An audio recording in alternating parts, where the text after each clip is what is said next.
बिस्मिल्लाहिर्रहमानिर्रहीम। अस्सलाम वालेकुम। वे कैसी हैं आप? उम्मीद है इंशाल्लाह मेरी बहनें बेटियां सब ठीक ठाक होंगी और बाहर के भी बहन भाई परदेसी सब ठीक ठाक होंगे। आज जो है ना रमज़ान स्पेशल में गोभी का मैं पकौड़ा बना रही हूँ और गोभी को मैंने बारीक कट कर लिया। इतना आप देख लें, ठीक है, इतनी कटनी है। एक होता है फूल को फ्राई करना, ठीक है, ये है पकौड़ा बन रहा प्याज के साथ बनाऊँगी इंशाल्लाह ताला। और मैंने इसको पानी डाला, उबाला दिया और 2 कप मैंने गोभी बारीक काट के डाल दी, 2 चुटकी हल्दी और हाफ टी स्पून नमक डाल के इसको 2 बाइल दे दिया। मैं चूल्हा बंद करने लगी हूँ। इसको छान के फिर आगे दिखाती हूँ आगे क्या करना है। अच्छा ये देखें, मैंने इसको छान लिया, पानी निकाल दिया, हल्की सी सॉफ्ट करनी है, ठीक है। और बाज देते हैं, ये धनिया थोड़ा सा डाला है, आप ज़्यादा डाल लीजिए, मेरा थोड़ा निकला है। और इसको प्याज मैंने काटी, उसको मसल एक बड़ी प्याज थी, फुल साइज़ है लेकिन 2 मीडियम साइज़ अच्छी वाली 2 प्याज डाल लीजिएगा, ठीक है। अब ये मैं हाथ से काम करती हूँ। अच्छा यहाँ डालेंगे अदरक लहसुन फ्रेश मैंने कूटा है, हाफ 1 टीस्पून, ठीक है। और अब आ जाते हैं, जितना मेरा बेसन उतना मेरा चावल का आटा है। चावल का आटा मैदा जो भी आप डाल लें। और यहाँ आ गया 1 टेबल स्पून भर के कॉर्नफ्लोर।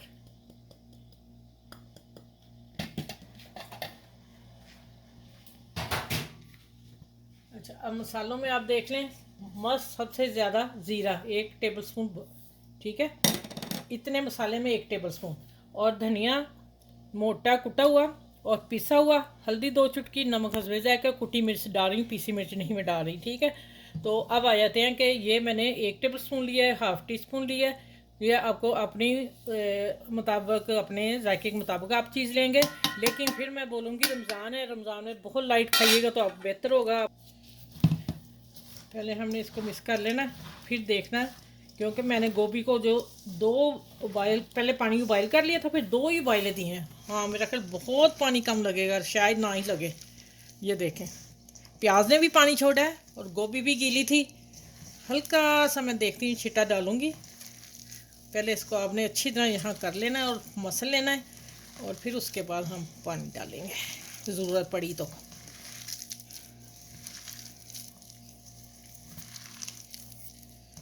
अच्छा मैंने डालने हैं, थोड़ा सा डालती हूँ।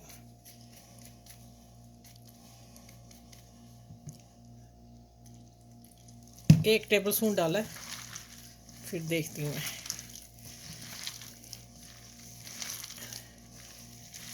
बस ठीक है, 1 टेबल स्पून। अच्छा यहाँ मैं नमक चेक करूँगी और 2 चुटकी मैं बेकिंग सोडा डालने लगी हूँ। अच्छा ये थोड़ा सा नमक मुझे कम लगा है, ठीक है, तो हाफ टी स्पून मैंने और डाला। इसका मतलब 1 टीस्पून गया इसने मिक्सचर में। देखिए माशाल्लाह कितना ज़्यादा बन गया। अब 2 चुटकी बेकिंग सोडा मैं डाल रही हूँ, ठीक है। चले, अब जहाँ मैंने डाला है बेकिंग सोडा, वहाँ थोड़ा सा पानी हल्का सा छीटा। अब मैं इसको मेल्ट करती हूँ।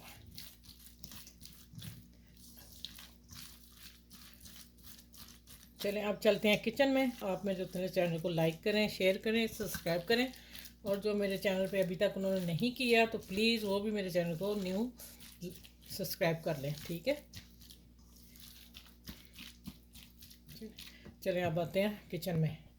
अच्छा सब्ज़ मिर्च की जगह मैं रेड मिर्च फ्रेश डाल रही हूँ, ठीक है। ये मैंने ला के फ्रीज़ करके रखी हुई है और मुझे याद आया कि मैं वो मिर्च डालूँगी। देखें कितनी खूबसूरत लग रही है। चले अब मैं निकालती हूँ इसको एक पकौड़ा, फिर बाइंडिंग देखती हूँ, अगर कोई ज़रूरत पड़ी तो फिर और डाल लेंगे, ठीक हो गया। पहले इसको देख लें कि आया इसकी बाइंडिंग सही है, और थोड़े से हमने इसको चिपटे से डालने हैं, ठीक है।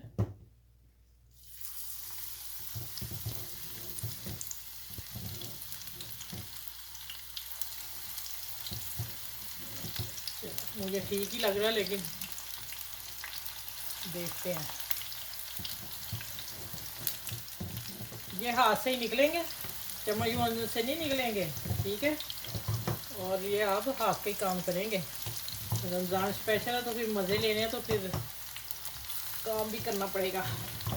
पकौड़ों के बगैर तो बाद घरों में पकौड़ों के बगैर अफ्तारी वो कबूल ही नहीं करते ना कि हमने और कुछ नहीं खाना। अच्छा भी आपने जब एक तरफ हो जाएंगे आपको पता चल जाएगा, देखें हो गए हैं ना, तो दूसरी पलटना आपने, ठीक है, साइड, उससे पहले नहीं करने आपने। और नहीं होगा तो फिर आप 1 टेबल स्पून बेसन और डाल दीजिएगा। ठीक हो गया। चलें ये अब ये फ्राई होते हैं, फिर मैं निकाल के आप लोगों से शेयर करती हूँ। मज़े की रफ्तारी है, क्योंकि पकोड़ा जो लोग खाते हैं वो तो उनकी तो ईद हो जाएगी आज।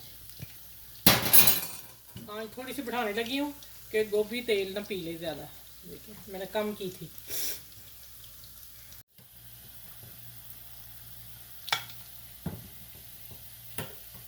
अच्छा भैया, आपने बहुत हल्की आंच पे नहीं निकालने, ऑयल पी जाएंगे। आपने दरमियानी आंच पे इनको निकालना है, ठीक है। बहुत सॉफ्ट बने हैं। और ये देखें, हम ये मिर्चा डालने लगी हूँ। अब मैंने इसको हाथ, अच्छा मैंने कहा चम्मच से भी आप लोगों को दिखा दूँ, चम्मच से भी सही हो। एंड पे थोड़ा सा लिक्विड नीचे ज़्यादा था ना, तो इसलिए फिर मैंने चम्मच से डाल दिए। मैंने अभी मिक्स हाथ से करके डालती रही हूँ। ये देखें, आपको लगे कि हमारा बैटर थोड़ा सा खुशक है, यानी कि बाइंडिंग नहीं हो रही, फिर आप 1 टेबल स्पून मैदा डाल लें बेसन, और 1 टेबल स्पून डाल लें मैदा, ठीक है।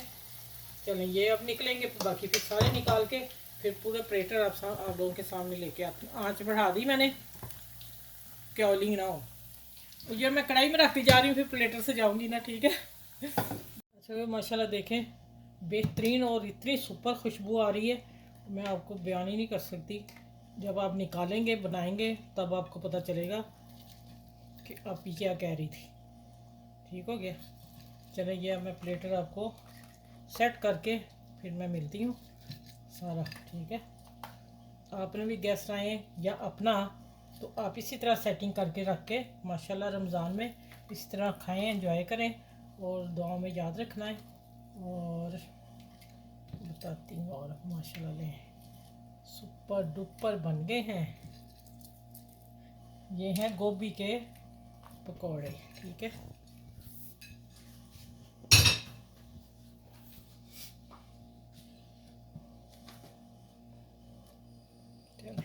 अच्छा ये देखिए, मैं थोड़ा सा लेमन भी डाल रही हूँ, ठीक है। हल्का सा आप डालना चाहें डाल लें, चाट मसाला डालना चाहें चाट डाल लें, लेकिन मेरा मसाला ठीक था, मैं इसलिए चने डाल देती हूँ आप लोगों के सामने। तो चुटकी मैंने चाट मसाला डाल दिया, और इमली की चटनी है, और ये मेरी कैचअप होममेड कैचअप है जो मैंने बनाई थी, और वो मैंने डाली है। और ये इमली की चटनी मेरी, ये रेसिपी किसी और के साथ भी दूँगी, ये मेरी अभी वीडियो लगेगी, उसमें आपको वीडियो मिल जाएगी। बहुत आसान तरीके से मैंने समझाया कि वे इमली की चटनी कैसे बननी है। चलें ये आपने पकौड़े खा के मुझे बताना है, और मैं बताऊंगी कि ऑयल नहीं पिएंगे अगर आप मेंटेन आंच रखोगे। हल्की कर लोगे तो सारे ऑयलिंग हो जाएंगे, फिर ना कहना कि आप ही ने नहीं बताया, ठीक है। ये देखें मैंने अपने हिसाब से बड़े सुपर निकाले हैं। सबके साथ शेयर कीजिएगा मेरी वीडियो को, फैमिली में, फ्रेंड में, दोस्तों में, और बड़ों छोटों का ख्याल रखिएगा, आसपास के लोगों का ख्याल रखिएगा। और इंशाल्लाह नेक्स्ट वीडियो में मिलती हूँ। और गोभी का पकौड़ा मज़ेदार टेस्टी फुल टेस्ट से भरा हुआ, एंजॉय करें, और अपना ख्याल रखिएगा बहुत सारा। अल्लाह हाफिज़, मुझे दुआ में याद रखिएगा।